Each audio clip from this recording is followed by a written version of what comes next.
Welcome back teman-teman Ervan X Jero.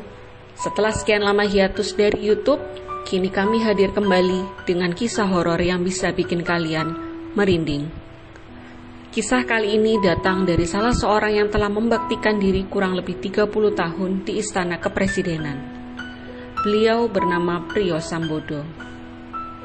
Seperti kita ketahui bersama bahwa Istana Kepresidenan ada di 6 tempat, yaitu di Jakarta, Bogor, Cipanas, Jogja, Bali, dan Pelabuhan Ratu.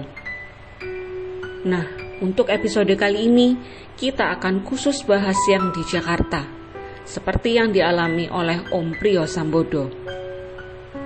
Om Priyo ini sudah bertugas di istana sejak era Orde Baru, alias era Presiden kedua Soeharto, sampai pada masa pemerintahan Presiden Abdurrahman Wahid, atau lebih dikenal dengan nama Gus Dur.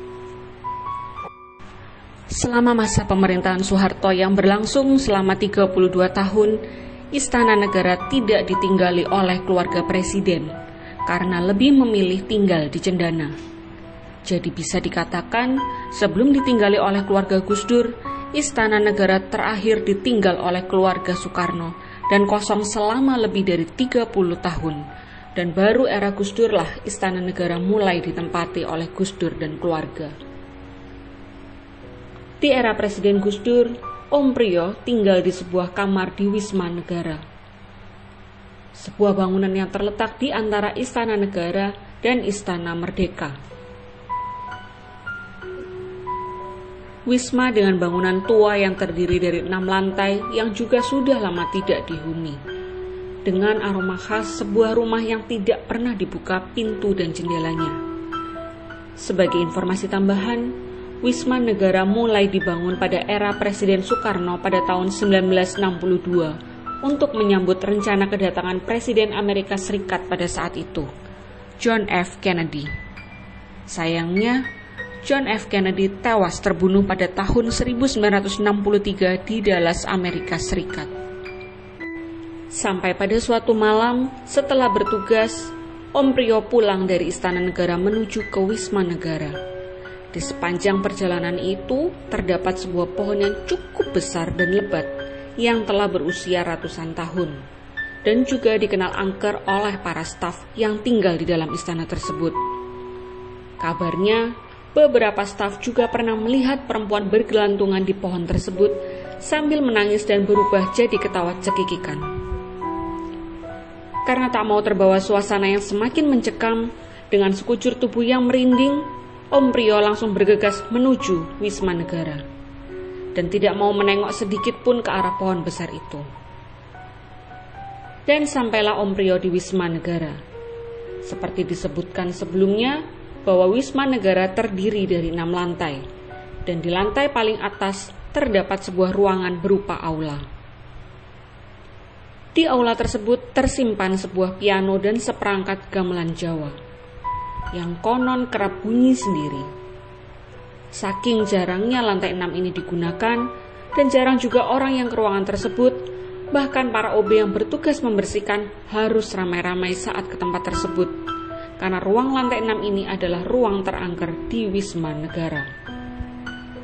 Sesampainya di lobi Wisma Negara yang bisa dikatakan sangat sunyi pada saat itu, sambil menunggu lift yang akan membawanya ke ruangannya, Om Priyo merasa sangat was-was. Bagaimana tidak, dia berada di tempat yang bisa dibilang bangunan tua yang sudah lama tidak dihuni di jam 1 dini hari. Dan kegelisahannya sementara berakhir ketika pintu lift terbuka. Om Priyo menekan tombol angka 3, di mana lantai 3 adalah ruangan dia beristirahat. Dencitan suara lift tua menambah suasana malam itu semakin mencekam, dan keanehan pun terjadi. Tombol lift yang tadinya harus berhenti di lantai 3 nyatanya tetap melaju naik ke atas. Om Prio panik dan terus memencet tombol lantai 3. Tapi lift tetap terus naik. Lantai 4 berlalu, lantai 5 berlalu, hingga ada sedikit guncangan yang dirasakan menandakan lift berhenti di lantai 6. Om Prio kemudian mencoba menekan kembali tombol lantai 3, berharap bisa kembali turun. Namun hal itu urung terjadi karena pintu lift tiba-tiba perlahan terbuka.